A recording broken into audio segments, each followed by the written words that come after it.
सो ये जो कंफ्यूजन है मेरे दिमाग में हमेशा से रही है कि एपेटाइजर और स्टार्टर में डिफरेंस क्या है, क्या दोनों सेम होते हैं। अगर आप होटल मैनेजमेंट स्टूडेंट हो या शेफ हो और आपने कभी दोनों को सेम समझा है तो आज क्लैरिटी मिल जाएगी आपको। सबसे पहले सिंपल डेफिनेशन समझ लेते हैं कि एपेटाइजर किसको बोलते हैं और स्टार्टर किसको बोलते हैं। एपेटाइजर का मतलब होता है एपेटाइट को स्टिमुलेट करना, भूख को बढ़ाना। मतलब मेन कोर्स से पहले जो छोटी सी डिश सर्व होती है सिर्फ भूख बढ़ाने के लिए, वो होती है एपेटाइजर। लाइट होती है, स्मॉल पोर्शन होती है, कभी कॉम्प्लीमेंट्री भी होती है, डिश के साथ कॉम्प्लीमेंट्री भी जाती है। जैसे अगर एग्जाम्पल की बात करें, सॉल्टेड नट्स आपने देखे होंगे जाते हैं जो खाने से पहले खाते हैं, स्मॉल कैनपीज जाती है जो आप यहाँ पर फोटोज देख रहे होंगे, गार्लिक ब्रेड स्लाइस जाता है, मिनी टिक्का बाइट जाता है। शादी में आपने देखा ना, वो घूम रहे होते हैं लेके आपको खिलाते हैं, वो स्टिक रखी होती है, उसको बोलते हैं एपेटाइजर।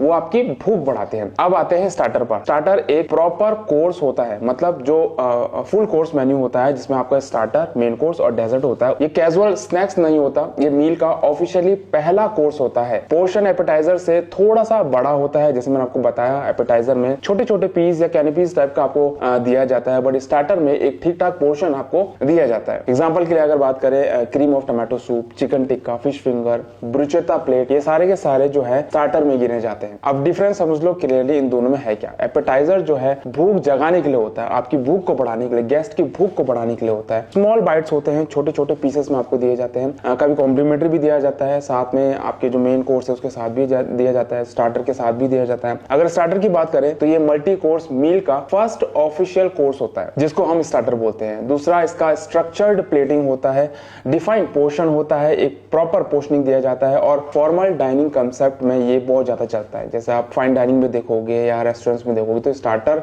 बहुत ही अच्छा खासा कंसेप्ट है जो कि एक फुल कोर्स मेन्यू में दिया जाता है। और उसके बाद आता है मेन कोर्स। होटल इंडस्ट्री में एग्जाम के लिए सिंपल लाइन याद रखो, और starter can be appetiser but not all appetiser are starter. मतलब स्टार्टर भी एपेटाइट बढ़ाता है पर हर एपेटाइजर फॉर्मल स्टार्टर नहीं होता। सिंपल तरीके से इसको याद रखो कि कंफ्यूजन हमको तब होती है जब दोनों वर्ड कैजुअली यूज करते हैं, पर प्रोफेशनल किचन में टर्मिनोलॉजी मैटर करती है और एक शेफ के लिए क्लैरिटी जरूरी है। अगर आप होटल मैनेजमेंट स्टूडेंट हो, ये डिफरेंस याद रखो, एग्जाम में भी काम आएगा और सर्विस के टाइम भी। अगर ये वीडियो पसंद आया तो लाइक और शेयर करना बिल्कुल मत भूलना। अगर आपके पास कोई ऐसा टॉपिक है जिस पे आप चाहते हो कि मैं अगला वीडियो बनाऊं, कमेंट में बताना बिल्कुल मत भूलना।